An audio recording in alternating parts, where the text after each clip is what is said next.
One terrible night destroyed him. The audience sat in silence. Critics called the performance a disaster. Some said the music sounded confused, chaotic, unbearable. And the young composer who heard those words stopped writing music almost completely. For years, Sergei Rachmaninoff believed the gift inside him had disappeared forever. Rachmaninoff had been called a prodigy since childhood. Born into a fading aristocratic family in Russia, he showed extraordinary musical talent early in life. But talent did not protect him from pressure. His family lost much of their wealth. His parents separated. Several family tragedies marked his childhood. Music became more than art. It became survival.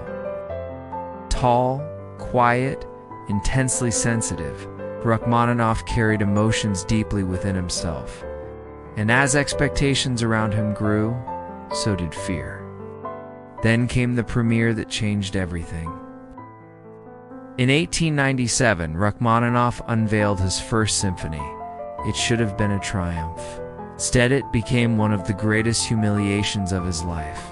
The conductor was reportedly unprepared.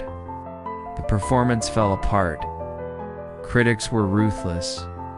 One critic compared the symphony to music written for the inhabitants of hell. The words cut deeply. Rachmaninoff withdrew into silence. For nearly 3 years, he composed almost nothing. He wandered through depression, self-doubt, and creative paralysis. The music that once flowed naturally had vanished. Friends worried about him, barely believed in himself anymore. And perhaps the most painful part was this. He could still hear greatness in his mind, but no longer believed he could reach it.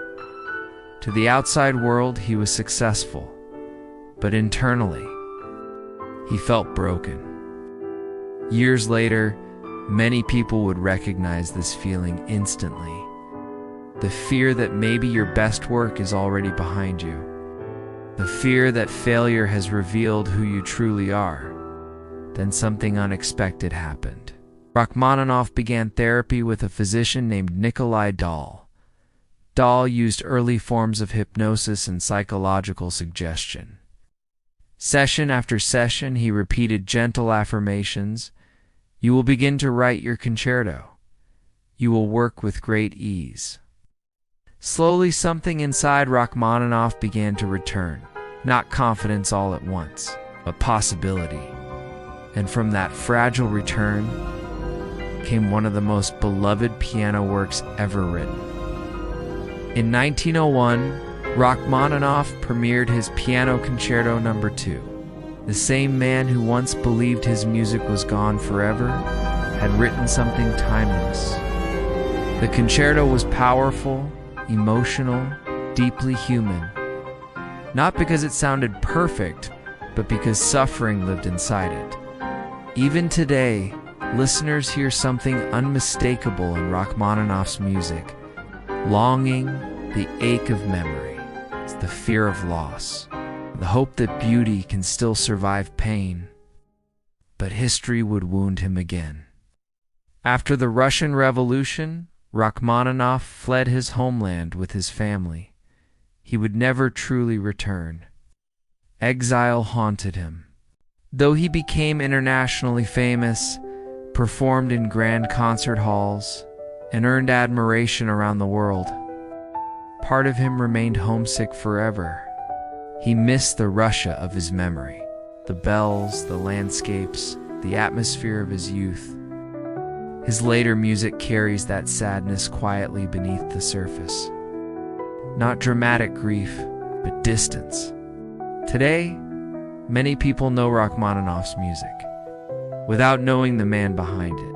Perhaps that's what makes his story so powerful. He reminds us that creative people are not fearless. They doubt themselves deeply. They collapse. They lose confidence. Sometimes they lose the very thing that once gave their life meaning. And yet the most beautiful work of their lives may still be waiting on the other side of despair. Rachmaninoff once believed his music had abandoned him forever. But maybe creativity is not something we permanently lose. Maybe it waits quietly for us to believe in ourselves again. And maybe the part of you that feels broken today is not the end of your story.